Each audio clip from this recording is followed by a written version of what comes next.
திருச்செந்தூர்ல மூலஸ்தானத்துல இருக்கிற சுப்பிரமணிய சுவாமிக்கு எவ்வளவு சிறப்பு இருக்கோ அதே அளவுக்கு உயர்வும் சிறப்பும் நம்முடைய சண்முகருக்கு உண்டு. இந்த சண்முகர் தான் மும்மூர்த்திகளின் வடிவமாக காட்சி கொடுக்கிறார். ஆவணி மாசி திருவிழா ரெண்டுலயுமே ரொம்ப விசேஷமானது 7ஆம் நாளும் 8ஆம் நாளும்.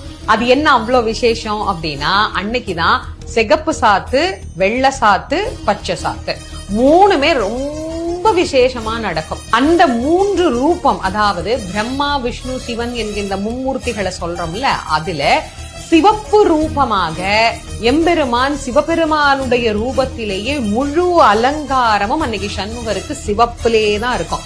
சிவப்பு வஸ்திரம், சிவப்பு மலர் எல்லாமே செக்கச்சவேர்னு சுவாமி காட்சி கொடுப்பார்.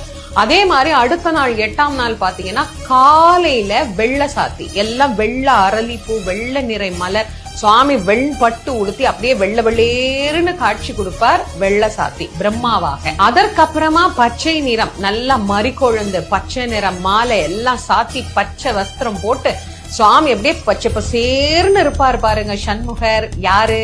அவங்க மாமனார் நிறத்துக்கே இவரும் மாறிட்டாராமா. பச்சை பசேர்னு பெருமாள் வண்ணமாக காட்சி தருவார்.